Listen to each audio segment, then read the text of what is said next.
নমস্কার বন্ধুরা। হেঁচকি থেকে মুক্তির উপায় ঠিক কী কী, সেই তথ্যই আজকে এই ভিডিওর মাধ্যমে আপনাদেরকে আমি দেব। আপনাদেরকে জানিয়ে রাখি, এই যখন দেখবেন হেঁচকি ওঠে, সাধারণত দেখবেন কয়েক সেকেন্ড বা কয়েক মিনিট থাকে। কিছু কিছু ক্ষেত্রে হেঁচকি কিন্তু 48 ঘন্টা বা তার বেশি সময় পর্যন্ত রয়ে যেতে পারে। তো তখন কিন্তু খুবই সমস্যাজনক একটা সিচুয়েশান তৈরি হয়। আপনাদেরকে জানিয়ে রাখি, এই যে হেঁচকি উঠছে, এর জন্য বিভিন্ন রকমের ট্রিগার কাজ করতে পারে। তার মধ্যে যেমন ধরুন, আপনারা যদি খুব কম সময়ের মধ্যে খুব দ্রুত খাবার দাবার খেয়ে নিন, আর যদি মনে হয় যে অনেক খাবার একসঙ্গে আপনারা বেশি পরিমাণে খাবার খেয়ে নিলেন, খুব দ্রুত বা তাড়াতাড়ি আপনারা খাবার খেয়ে নিলেন, তখন হঠাৎ করে এরকম হেঁচকি শুরু হতে পারে। দেখা গেল খুব স্পাইসি ফুড খেলেন, অর্থাৎ দেখা গেল একটু ঝাল মশলা দেওয়া খাবার আপনারা খেলেন, খুব গরম খাবার আপনারা খেলেন। কিছু কিছু ক্ষেত্রে দেখা যায় যে যারা স্মোকার, অর্থাৎ যারা বিড়ি সিগারেট খায়, তাদের ক্ষেত্রেও এই জাতীয় হেঁচকি হওয়ার প্রবণতা বেড়ে যেতে পারে। যারা মদ খায় তাদের ক্ষেত্রেও দেখা গেছে এই রকমই একটু সম্ভাবনা বেড়ে যায়।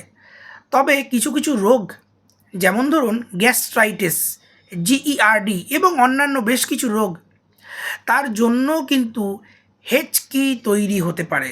আসলে হয়টা কি, এই হেঁচকিটা কেন হয়? দেখা গেছে যে আমাদের শরীরে ডায়াফ্রাম, সেই ডায়াফ্রামটা না হঠাৎ করে যদি স্প্যাজম হয় সেখানে, অর্থাৎ যদি কন্ট্রাক্ট করে, তার ফলে দেখা যাচ্ছে যে ভোকাল আমাদের যে কর্ড, তাতে এমন একটা পরিবর্তন হচ্ছে যে হঠাৎ করে কিছুটা এয়ার তার মধ্যে ঢুকে যাচ্ছে এবং এই কর্ডটা কিন্তু ক্লোজ হয়ে যাচ্ছে।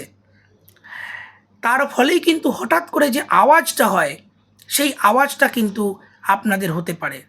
এবার আমরা আপনাদেরকে বলবো ঠিক কোন কোন পন্থা আপনাদেরকে অবলম্বন করতে হবে।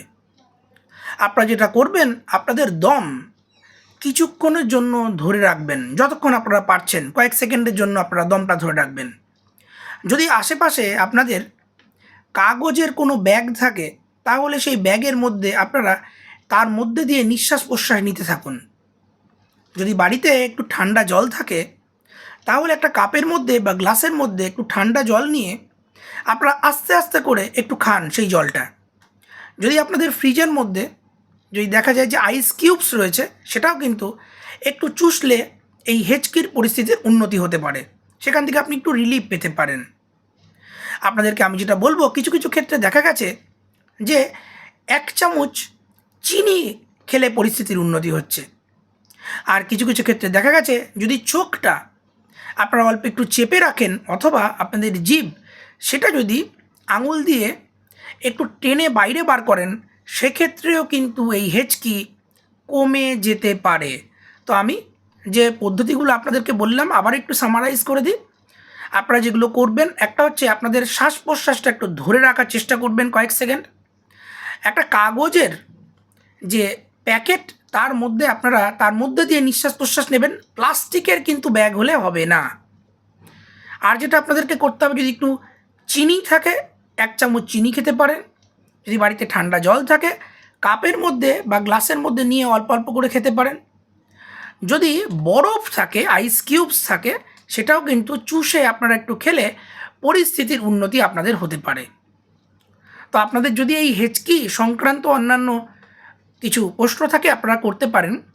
আমাদের কমেন্ট বক্সে আপনাদের যে কমেন্ট, সেটা অবশ্যই লিখে জানান। তবে আপনাদেরকে একটা বলে রাখি, যদি আন্ডারলাইং কোনো আপনাদের রোগ থাকে বা কন্ডিশান থাকে, যেগুলো আমি বলছিলাম যে গ্যাস্ট্রাইটিস, জিইআর, সেক্ষেত্রে কিন্তু কিছু মেডিকেশান দিতে কিন্তু আপনাদের হতে পারে।